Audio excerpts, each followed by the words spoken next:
अस्सलाम वालेकुम and welcome to my channel painless TV. मैं हूं शगुफ्ता यास्मीन यानी कि SY और मेरे साथ डॉक्टर हिना यहाँ पर मौजूद हैं, गायनेकोलॉजिस्ट हैं। और आज भी आपके सवाल जवाब जो हैं वो हम लेकर हाजिर हुए हैं, यानी कि सवाल आपके हैं, जवाब जो है वो डॉक्टर हिना देंगी। पहले डॉक्टर हिना से मिलते हैं, फिर मजीद बात करते हैं। अस्सलाम वालेकुम। वालेकुम सलाम। डॉक्टर हिना, इससे पहले कि मैं बात शुरू करूं, अगर हमारे चैनल पर लोग नए हैं और शो को देख रहे हैं तो यहाँ पर हम ये कहना चाहेंगे कि ज़रूर सब्सक्राइब कीजिए, सेगमेंट अच्छा लगता है तो लाइक कीजिए, और साथ साथ कोई सवाल भी आप करना चाहें तो कर सकते हैं, तो आने वाले प्रोग्राम में हम उनको भी शामिल कर लेंगे। अच्छा जी, हम प्रोग्राम को आगे बढ़ाएंगे और सवालात को शामिल करेंगे। ये तानिया ये पूछती हैं कि इर्रेगुलर पीरियड्स की वजूहात क्या होती हैं, मतलब किस वजह से पीरियड्स इर्रेगुलर हो रहे होते हैं।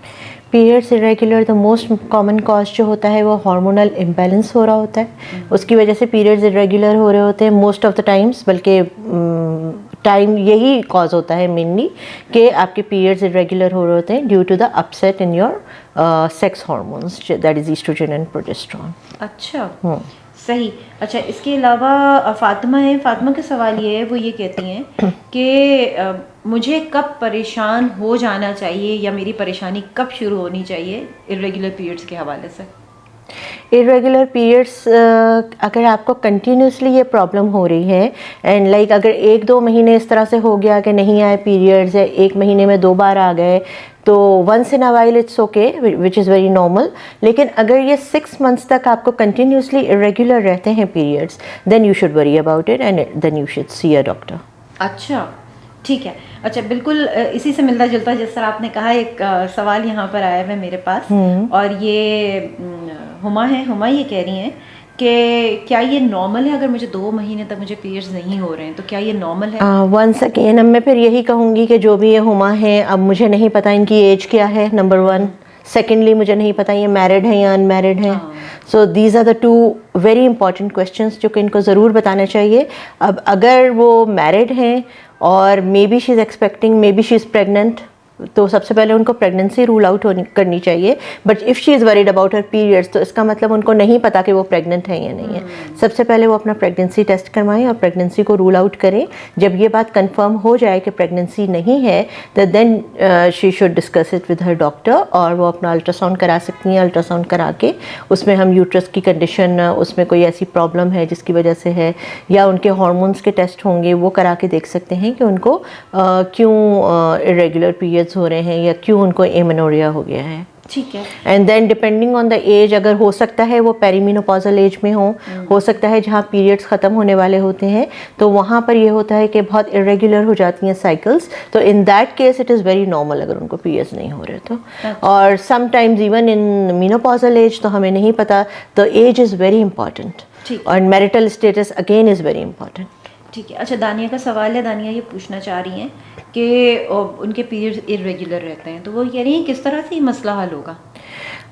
इरेगुलर क्योंकि बहुत सारे लोग, बहुत सारी ऐसी फीमेल्स आती हैं मेरे पास, स्पेशली यंग अनमैरिड लड़कियां, जो कि एक्सप्लेन नहीं कर पा रही होती इरेगुलर पीरियड्स को। उनको ये होता है कि अगर उनकी डेट से 2 दिन ऊपर हो गए तो they start calling it irregular periods. That is not your irregular period.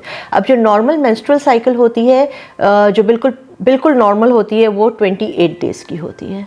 ठीक है, 28 डेज़ की मेंस्ट्रुअल साइकिल होती है। कुछ लोगों में ये थोड़ी सी ज़्यादा 28 डेज से 30 डेज़ की भी हो जाती है, और कुछ ऐसी फीमेल्स होती हैं जिनमें 40 डेज़ की साइकिल भी हो सकती है। तो depending on the length of their cycle, ज़रूरी नहीं है वो अपनी फ्रेंड्स के साथ कंपेयर कर रही होती हैं कि इनको इतने दिन के बाद आ जाते हैं तो मुझे भी आ जाने चाहिए, इनको 2 दिन पहले आ जाते हैं तो मुझे भी आ जाने चाहिए। और more you worry about it कि मुझे पीरियड्स नहीं हो रहे, वो उतना ज़्यादा डिले होते हैं, बिकॉज स्ट्रेस जो है वो आपके हार्मोन्स को और ज़्यादा सप्रेस करता है। तो I think instead of thinking about it and discussing too much about your periods, अगर आप अनमैरिड हैं और कोई इतना मेजर इशू नहीं है, तो 1-8 दफ़ा इस तरह हो जाता है तो there is nothing wrong with that. लेकिन अगर कंटिन्यूसली ऐसा हो रहा है और वाकई में इरेगुलर हैं आपके पीरियड्स, तो आप एक दफ़ा डॉक्टर को दिखा सकती हैं और अपना कंसल्ट करके और अपनी ट्रीटमेंट करवा सकती हैं। ठीक है। अच्छा, फरवा का मैसेज है, वो ये पूछ रही हैं कि कोई मेडिसिन होती है पीरियड्स को अगर नहीं हो रहे। कुछ ऐसे हार्मोनल टैबलेट्स आती हैं, हार्मोनल फॉर्मुलेशंस होती हैं जो कि दे सकते हैं, but they are sometimes effective and some most of the time they are not effective. ठीक है। और कभी कभार होता ये है कि वो पेशेंट्स वो खुद से दवाएं ओवर द काउंटर लेके खा लेती हैं और बजाय इसके कि उनको पीरियड्स हों उनको दूसरे साइड इफ़ेक्ट्स स्टार्ट हो जाते हैं। So this is not very right कि आप इस तरह से ओवर द काउंटर टैबलेट्स लेके खा लें, या अगर आपको कोई डॉक्टर भी वो टैबलेट देती हैं तो बहुत कम ऐसा होता है कि उससे कोई फ़ायदा होता है। कभी कभार ये होता है कि टैबलेट वो ले लेती हैं लेकिन पीरियड्स उनको नेचुरली आ जाते हैं, not under the influence of the medicine. And sometimes very seldom, बहुत ज़्यादा सेल्डम है ये कि under the influence of medicine उनको पीरियड्स आए। तो फिर कुछ और ऐसी मेडिसिन होती हैं जो कि हम लोग विड्रॉल ब्लीडिंग जिसको कहते हैं करवाने के लिए हम लोग 5 डेज़ या 7 डेज़ के कोर्सेज देते हैं। उसके बाद विड्रॉल ब्लीडिंग होती है और अगर हमें उसमें कोई प्रोसीजर करना होता है, कोई टेस्ट करवाने होते हैं तो वो हम फिर पीरियड्स के दिनों में करवाते हैं। तो आप जब भी खाएं दवाएं खाने में कोई हार्म नहीं है, लेकिन always discuss it with your doctor. आप डॉक्टर की प्रिस्क्रिप्शन के बगैर खुद से दवाएँ ले लेके मत खाएँ। सही। अच्छा, दुर्दाना का एक सवाल है। दुर्दाना ये कहती हैं कि बड़ा इंपॉर्टेंट सवाल है ये। उन्होंने कहा कि जी मैं एथलीट हूँ और दूसरा ये कि हमें गेम्स के लिए जाना पड़ता है तो कुछ मेडिसिन खा के हमें अपने पीरियड्स को स्टॉप करना पड़ता है, तो क्या आगे चल के ये प्रॉब्लम कर सकते हैं?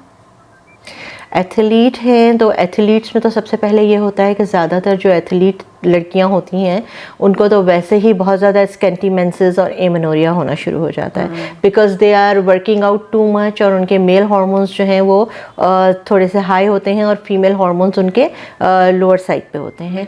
तो ऑटोमेटिकली उनको पीरियड्स में वैसे ही इतनी प्रॉब्लम हो रही होती है, उनको नहीं आ रहे होते या बहुत स्कैंटी पीरियड्स आ रहे होते हैं, तो मोस्ट ऑफ द टाइम्स ये प्रॉब्लम होती है। और सेकेंडली सिर्फ गेम्स खेलने के लिए या आप अपना एथलीट या जो भी आपका कैरियर है उसको करने के लिए अगर आप हार्मोनल टैबलेट्स खाती हैं, हार्मोन्स की टैबलेट्स खाती हैं, तो वो जाके आपको बाद में नुकसान दे सकती है बिल्कुल लेटर इन योर लाइफ। क्योंकि देन एक लड़की के साथ ये होता है कि she has to get married, she has to get pregnant, और फिर पहले ही नेचुरली इतनी ज़्यादा प्रॉब्लम्स हो रही होती हैं and being an athlete already उनके हार्मोन्स डिस्टर्ब होंगे क्योंकि she is working out so much and hormones उनकी जगह पे नहीं होंगे। तो I do not advise that कि वो अपने पीरियड्स को रोकें हार्मोन्स की टैबलेट्स खा के। This is not a good idea. ठीक है। शाहिना का सवाल ये है कि शी इज़ 18 और वो ये कहती हैं कि जी उनको इरेगुलर पीरियड्स हैं, तो ये जो है क्या शादी के बाद प्रॉब्लम कर सकते हैं? शुक्र है किसी ने अपनी एज बताई हमें किसी ने हमें अपनी एज बताई। आई थिंक वो 18 की है इसलिए उन्होंने बता दी। बहरहाल शादी के बाद क्यों, शादी से पहले ही उनको एवेलुएट करवाना चाहिए और डॉक्टर के पास जाके फाइंड आउट करना चाहिए रीज़न कि उनके रेगुलर क्यों हैं पीरियड्स, और अकॉर्डिंगली फिर उनको ट्रीटमेंट करवाना चाहिए। शादी के बाद ऑफ कोर्स प्रॉब्लम हो सकती है, जैसे PCOS पॉलीसिस्टिक ओवरी सिंड्रोम होता है, उसमें रेगुलर पीरियड्स होते हैं, बट नॉट ऑलवेज कि जिसको इरेगुलर पीरियड्स हैं इसका मतलब ये नहीं है उनको PCOS हो गया है या उनको डेफिनेटली कोई प्रॉब्लम होगी, लेकिन प्रॉब्लम हो सकती है। बहुत सारे ऐसे PCOS की पेशेंट्स होती हैं जिनके पीरियड थ्रू आउट बिल्कुल नॉर्मल होते हैं, बिल्कुल रेगुलर साइकिल्स होती हैं, लेकिन they have problem in conceiving. अच्छा अच्छा, ठीक है। ये फ़रा हैं और फ़रा का सवाल ये है, वो ये पूछना चाह रही हैं कि जिस तरह से इनको पीरियड्स में बड़ी प्रॉब्लम रहती है कि 1 महीने हुए तो 3 महीने नहीं हुए तो फिर 1 महीना हो गया, तो ये जानना ये चाह रही हैं कि अगर कभी ऐसा हो कि 4-5 महीने गुजर जाएं और फिर भी मुझे नहीं हो रहे हैं, तो क्या उसके बाद ये हो सकते हैं, या मैं समझूं कि देन वंस अगेन हमारे पास इनकी एज नहीं है, हमें नहीं आइडिया कि वो कहीं हो सकता है पेरीमीनोपॉजल एज में हो या वो मीनोपॉज के करीब हों अपने, तो ये भी हो सकता है क्योंकि जब 6 मंथ्स तक स्ट्रेट पीरियड्स नहीं होते तो फिर हम उसको मीनोपॉज लेबल कर देते हैं, लेकिन डिपेंडिंग ऑन द एज। तो और अगर वो यंग हैं और she is still in her reproductive age, तो उसके बाद उसमें यह है कि then she should go and visit a doctor, और उनकी डॉक्टर बेहतर डिसाइड कर सकती हैं उनकी फुल गायनोकोलॉजिकल हिस्ट्री लेके कि उनको आगे क्या ट्रीटमेंट की ज़रूरत है depending on the diagnosis she makes.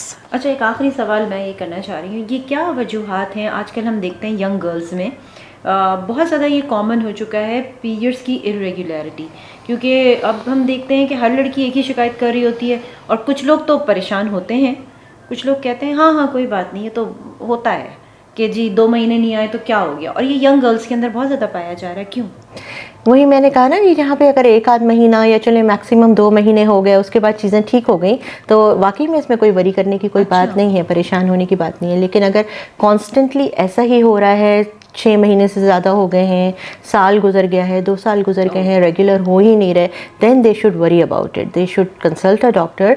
और यंग लड़कियों में आजकल ज़्यादा इसलिए हो रहा है क्योंकि फ़िज़िकल एक्टिविटी जो है वो मिनिमम होती चली जा रही है, और बहुत ज़्यादा यंग इवन टीनेजर लड़कियां जो होती हैं, they are coming with obesity, और जितना ज़्यादा वो वेट गेन करती हैं उतना ज़्यादा उनको हार्मोनल इम्बैलेंसेस होने के चांसेस बढ़ जाते हैं।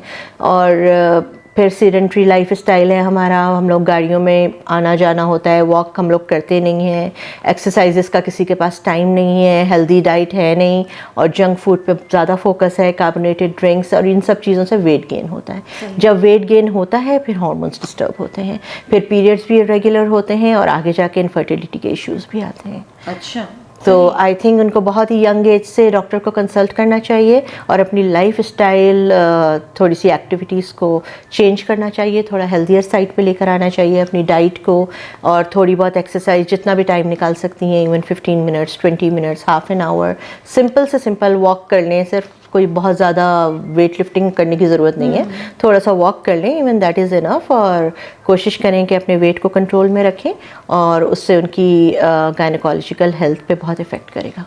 ठीक है doctor Hina, thank you so much, आपका बहुत शुक्रिया। बहुत क्लियरली और बहुत अच्छी तरीके से डॉक्टर हिना ने आपको एक्सप्लेन कर दिया, आपके तमाम सवालात के जवाबात जो हैं वो आप तक पहुंचा दिए गए। चलिए जी, यहाँ पर व्लॉग एंड हो रहा है, तो शिगुफ्ता यास्मीन यानी कि SY और डॉक्टर हिना को दीजिए इजाज़त। हम फिर मिलेंगे एक नए व्लॉग के साथ। अपना बहुत ख्याल रखिएगा। अल्लाह हाफ़िज़।